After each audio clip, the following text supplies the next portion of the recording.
Hello students, मैं हूं आपकी टीएमएम तान्या मैथ्स मैडम। आज हम पढ़ेंगे algebraic method to find the solution of pair of linear equation in two variable. Class 10 maths chapter 3 pair of linear equation in two variable. So इससे just previous class में हमने graphical method पढ़ा to find the solution of pair of linear equation, और उससे related हमने कुछ example करे और एक्सरसाइज 3.1 उसी पे बेस्ड थी। अब हम पढ़ेंगे algebraic method to find the values of X and Y for pair of linear equation in two variable. So algebraic method में हमारे पास दो मेथड है। पहला है सब्स्टिट्यूशन मेथड, सेकंड है एलिमिनेशन मेथड। तो इस क्लास में हम सब्स्टिट्यूशन मेथड डिस्कस करेंगे, इससे रिलेटेड एग्जांपल करेंगे, उसके बाद हम एलिमिनेशन मेथड पे आएंगे। सो एग्जांपल नंबर 4 देखो, solve the pair of equation by substitution method. ये हमारे पास दो इक्वेशन है, पहली इक्वेशन सेकंड इक्वेशन। ये हमें x एंड y की वैल्यू को फाइंड करना है थ्रू सब्स्टिट्यूशन मेथड। अब सब्स्टिट्यूशन मेथड से कुछ स्टेप्स हैं, हम उन्हें फॉलो करेंगे। स्टेप 1, पहला स्टेप 1 क्या है? चूज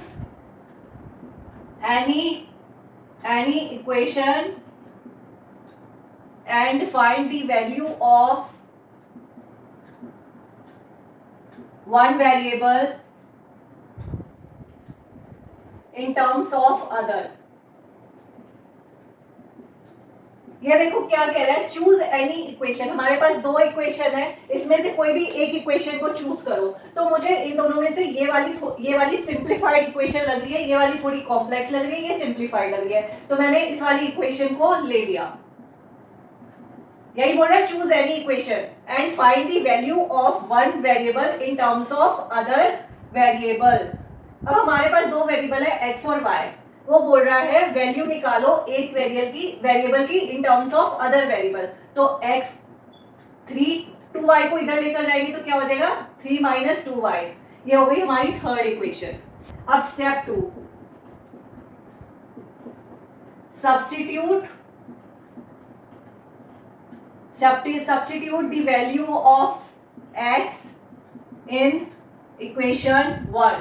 अब यहाँ पे क्या आ गया, सब्स्टिट्यूट। यही हमारा मेथड है सब्स्टिट्यूशन मेथड। पहले x की वैल्यू निकालो, दोनों में से निकाल ली, उसके बाद जिस इक्वेशन में से हमने x की वैल्यू निकाली है ना, उससे दूसरी वाली इक्वेशन में हम x की वैल्यू को पुट कर लेंगे। फॉर एग्जांपल सेकंड इक्वेशन में से हमने x की वैल्यू निकाली है, तो x की वैल्यू पुट करेंगे फर्स्ट इक्वेशन में, ना कि सेकंड में। तो क्या हो जाएगा 7 मल्टीप्लाई x कितना हो गया 3 minus 2y minus 15y is equal to 2। इसको सिंप्लीफाई करो, 7 3 जा 21 माइनस 7 2 जा 14y minus 15y equal to 2।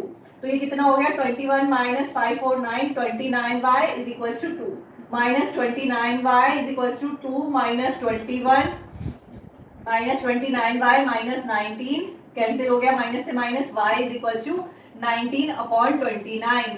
तो ये क्या हो गया, y की वैल्यू आ गई, कितनी आ गई, y is equal to 19 upon 29। अब देखो step 3, substitute the value of y in equation third. तो हमारे पास आ जाएगी x की वैल्यू, x क्या है 3 माइनस 2y कितना हो गया 19 अपॉन 29। तो इसको सॉल्व करो, 3 माइनस 19 2 जा 38 अपॉन 29, एलसीएम ले लो 29 3 जा 3 9 जा 27 3 2 जा 6 87 माइनस 38। तो कितना हो गया 17 में से 8 गए 9, 7 में से 3 गए 4 29। x की वैल्यू क्या आ गई 49। तो हमारे पास सॉल्यूशन क्या आ गया, x हमें निकाली थी x और y की वैल्यू, y आ गया 29 और x कितना आया 49 अपॉन 29। ये क्या हो गया हमारा आंसर हो गया।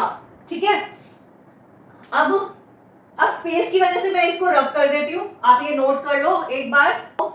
वेरिफिकेशन,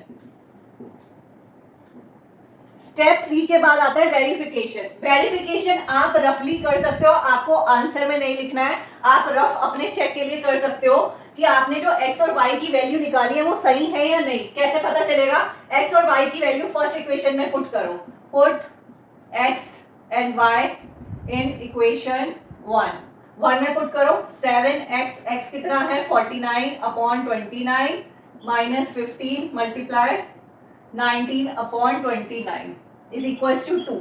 जब आप इसको सॉल्व करोगे ना, आप इसे खुद से सॉल्व करना, जब आप इसे खुद से सॉल्व करोगे तो आपका यहाँ पे आएगा 2 इज इक्वल्स टू 2, तो ये आपका वेरीफाई हो जाएगा। इसी तरीके से जब आप सेकंड वाले में पुट करोगे x plus 2y equals to 3, जब आप इसमें पुट करोगे 49/29 plus 2 into 19/29 is equals to 3, जब इसको सॉल्व करोगे तो यहाँ पे आएगा 3 इज इक्वल्स टू 3।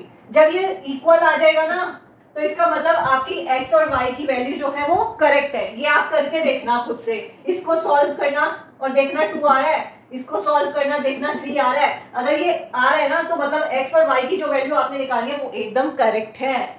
सो ये था सब्स्टिट्यूशन मेथड, जिसके 3 स्टेप्स थे, जिससे हमने x और y का वैल्यू निकाल लिया। अब इसमें 3 केसेस आते हैं। सो ग्राफिकली जब हमने सॉल्यूशन निकाला था उसमें भी 3 केसेस थे, एल्जेब्रिकली भी हमारे पास 3 केसेस आते हैं। सो फर्स्ट केस देखो, we can find values of x and y, तब क्या होगा, यूनिक सॉल्यूशन एग्जिस्ट। यहाँ पे क्या हुआ, x और y की वैल्यू आ गई, इसका मतलब क्या हो गया, ये यूनिक सॉल्यूशन आ गया। अब सेकंड वाला केस देखो, we can not find the values of x and y, x और y की वैल्यूज हम फाइंड आउट नहीं कर सकते, लेकिन लेफ्ट हैंड साइड इक्वल होगी राइट हैंड साइड के, मतलब लेफ्ट हैंड साइड इक्वल हो जाएगी राइट हैंड साइड के, तब क्या होगा, इनफाइनाइटली मैनी सॉल्यूशन होगा। ये वाला जो केस होगा हम आने वाली क्लास में इसका एग्जांपल करेंगे। थर्ड वाला देखो, we can not find values of x and y, x और y की वैल्यू को हम फाइंड आउट नहीं कर सकते, और साथ ही साथ लेफ्ट हैंड साइड इक्वल नहीं होगा राइट हैंड साइड के, तब क्या होगा, नो सॉल्यूशन एग्जिस्ट। जब इक्वल होगा तो मैनी सॉल्यूशन, जब इक्वल नहीं होगा तो नो सॉल्यूशन। सो इस वाली क्लास में हमने ये वाला डिस्कस करा सब्स्टिट्यूशन मेथड से। आने वाली क्लास में एग्जांपल्स में हम ये वाला और ये दोनों केस को डिस्कस करेंगे। सो आज के लिए इतना ही, मिलेंगे हम अपने नेक्स्ट क्लास में कुछ एग्जांपल के साथ related to the substitution method.